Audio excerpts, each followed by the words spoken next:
From P11 to P7 before turn 1. Here's how I turned that into a podium drive. We make it past the first couple of cars because I had a bad start. I want to stay behind this car before turn 1 because it always gets messy, but they're too slow, so I make my way on the outside here, and that turned out to have been a good decision as the cars behind take each other out. This also now gives us a little bit more breathing room for the next couple of turns. We're trying to figure out where the cars are going to go. Tires are still cold, so I do want to hang back a little bit, but not lose connection to them. Okay, this red and white car is too slow now for me. I will go around it. It's a good spot here. We make the pass, we complete the pass before the next turn, and we are now in clear air, and we can catch up to the cars ahead. The following two turns are going to be slower, and they're also always turns where there's usually chaos. Let's see if there's chaos developing here that we can take advantage of. Not so much. One car goes a little bit wide. These two cars, nope, okay, they do bump each other, and that allows us to move past another car. Going around here on the outside, not perfect line, but we stick with them, we're staying close. Going to go on the inside here, trying to set up a good exit. Lap 1 isn't over yet, and we've made it through half the field already. We're P5 at this point. If you like chill racing, hit subscribe for weekly race recaps like this one. The car here in front of us struggles out of this corner. That allows us to get close, but I don't want to get too close. I like to set up the next exit of the corner better with a little more speed. I poke my nose in just to see if we can unsettle them. Going back to the racing line, close to it. Trying to figure out still if the tires are cold or warm enough yet.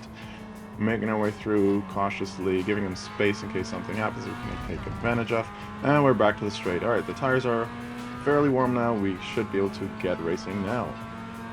In my race recaps, I usually try to give you a perspective of what I was thinking as the race was progressing, and trying to review also my driving style for myself to improve as I can prepare then for the next week and see where I'm doing better than in previous races.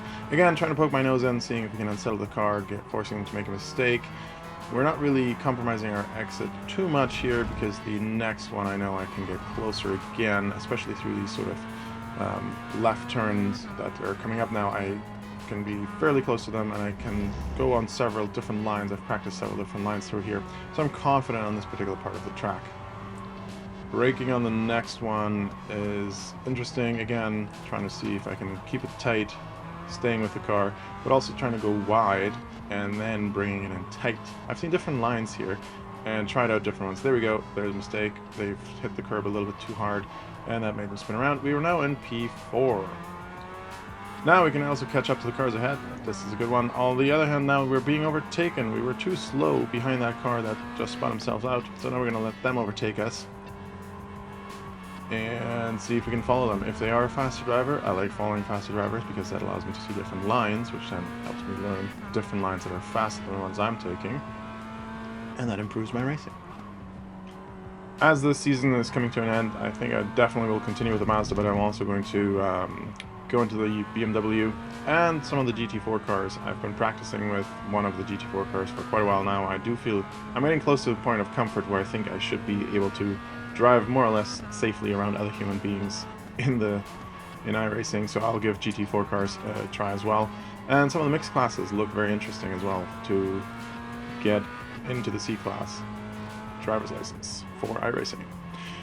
This turn here, now that we have settled in, the tires are warm, we're in a good position on the track, we have a lot of breathing room behind us, so there's no threats from behind. We're staying with cars that are up our head. The yellow car that overtook us just in the last lap, they seem to be going fast. We're catching up to the two in front of us here that are battling with each other. Whenever two cars are battling with each other, I find that they are not taking optimal lines, which allows us to catch up. There we go, one has gone off, and we can take advantage of that. Now the yellow car is going to hopefully catch up to the red car, pulls us along, and as they might make mistakes, take each other out, we can take advantage of them, or they're going to slow each other down so far that we can get a better exit on one of the turns where they compromise each other too much. Also, one of my goals for the upcoming races is again to practice more actively overtaking cars rather than relying on their mistakes purely.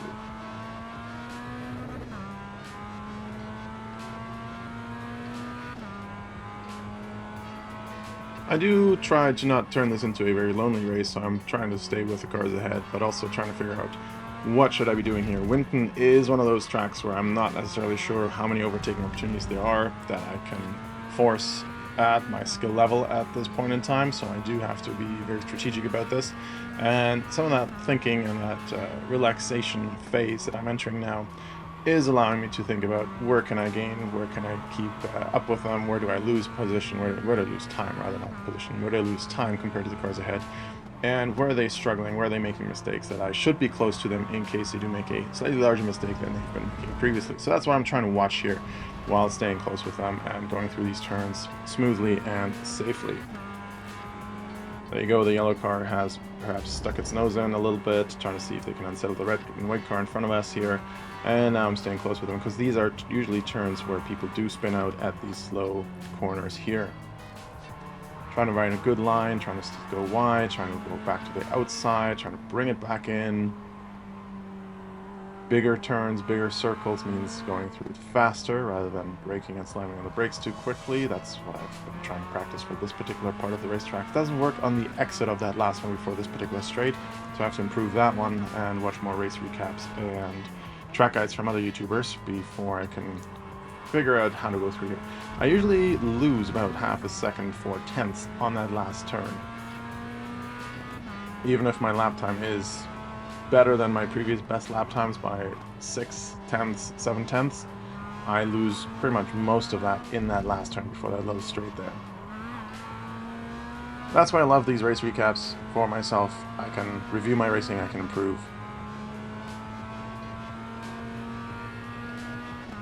Turn 1 is absolutely wild, trying to slam on the brakes, releasing the brakes as we turn in, gearing down without unsettling the car. I know I could go further out to the left over the green parts here of the track without getting off track, but we don't need it this time, and we're still close to the other cars. The yellow car is making its way past the red car, and we're going to do the same fairly soon as well. I'm catching up with them, and we're going to go on the inside, on the left-hand side of this red and white car. Their exit here was compromised. We're going to stay on the very inside and trying to stay on our lane. The red car is going to come over. I see them coming back over, so I do ease off, and they still try to go left as if I wasn't there, and that spins them out. Fortunately, I was easing off on the throttle braking, so we were not taken out by this one while staying fairly on the left. I do feel like this was a racing incident. Let me know in the comments whether that was okay, or if I should have done something differently, if I should have backed out, or if this was okay, if I was sufficiently far ahead here. Every time there's an incident, whether I'm going off track or somebody bumps into me, I bump into them. It does unsettle me a little bit, so I do need a couple of turns to think it through and just calm my nerves again, be more relaxed. So the turns coming up are a bit compromised because of that, but like I said, we're gonna move on, we're gonna relax, we're gonna have no expectations here, and just finish the drive. The last two turns on this track are also a challenge for me, so I do need to practice those further as well. I do know that I should be lifting through the very last turn rather than braking. Not sure which gear I need to be in. I've seen people be in higher gears at higher speeds, and that's set up by the previous turn, and I just need to practice that more. Rewatch everything from other YouTubers and their track guides. I love how I can improve from one season to the next, seeing some big jumps in my lap times. This track in particular, I did not see that much of a lap time improvement though. But again, that just means I need to practice more and focus more on particular track guides. I did see improvements in lap time and sector times, but then I also did not see too many improvements overall. Again, love it. iRacing is great. It just constantly allows you the opportunity to improve. It pairs you up with drivers of similar skill set, which again then is just the right amount of challenge to grow and improve. That's why I love iRacing. Always something to learn, always something new to try out. New tracks, new cars, new driving styles, new driving techniques for particular turns, and there's always something to learn from other drivers as well.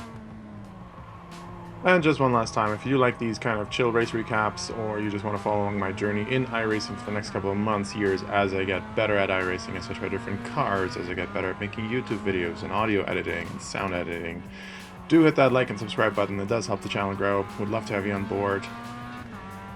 Thanks very much. Every time I go down this particular back straight here, I'm thinking about, where is my actual braking point? What's my reference? Are the tires changing enough that my braking references have to change and move a little bit as well? And again, trying to go through here, which gear is it going to be? Gear 1, Gear 2, how far do I slow down? What is my strategy, my tactic, my technique here? Still trying to refine this. It's one of those things that I do need to practice.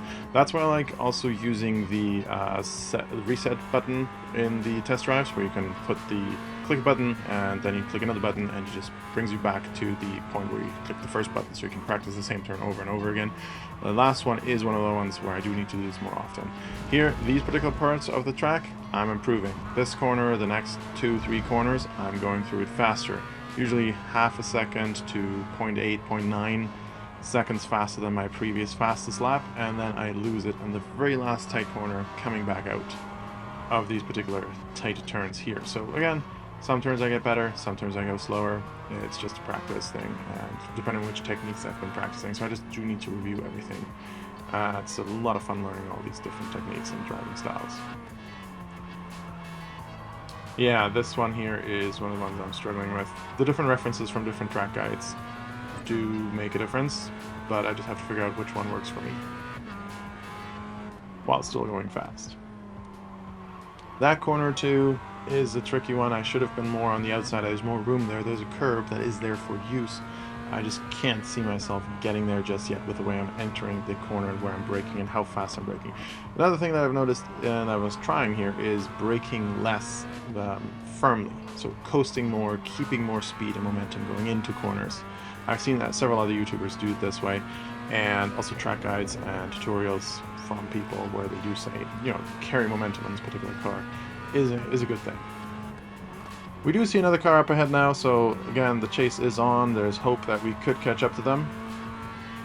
But we're near the end of the race as well, and now there's a car behind, there's a car in front. Now the matter is to not make a mistake ourselves. We've been relying on other people making mistakes to get ahead for the most part, and now in these last couple of seconds here, we just have to make no mistake ourselves. Keep it on the track. That's why I'm going cautiously here, going slower, no risk, nothing, making sure the distance to the car behind stays the same. It doesn't get too close to be uncomfortable where they are a potential threat to overtake us. And just trying to stay on track here, mainly. Again, trying to have a wide turn. But yeah, this one, tricky. Sometimes it's faster for me if I go very, very tight. Other times it's faster if I'm going too far to the left and then bringing it back rapidly. So it really depends on how much speed and momentum I actually can carry. So more to practice on fine-tune and figure out how other people are doing this. The car behind us has caught up as we were more cautious on this last lap, trying not to go off track ourselves. But we are managing to keep this, and we are in P3 right now, so that's a podium for us. The car behind might want to challenge that, but they can't really get close, and we are staying on track. Nobody's making a mistake here. Everyone's happy. And that's the race. Thank you very much for watching. Thanks. I had a good drive here, going from the very back of the field to P3. Love it. Getting better at iRacing. And again, like and subscribe. Happy to have you on board. Thanks very much. Bye-bye, everyone.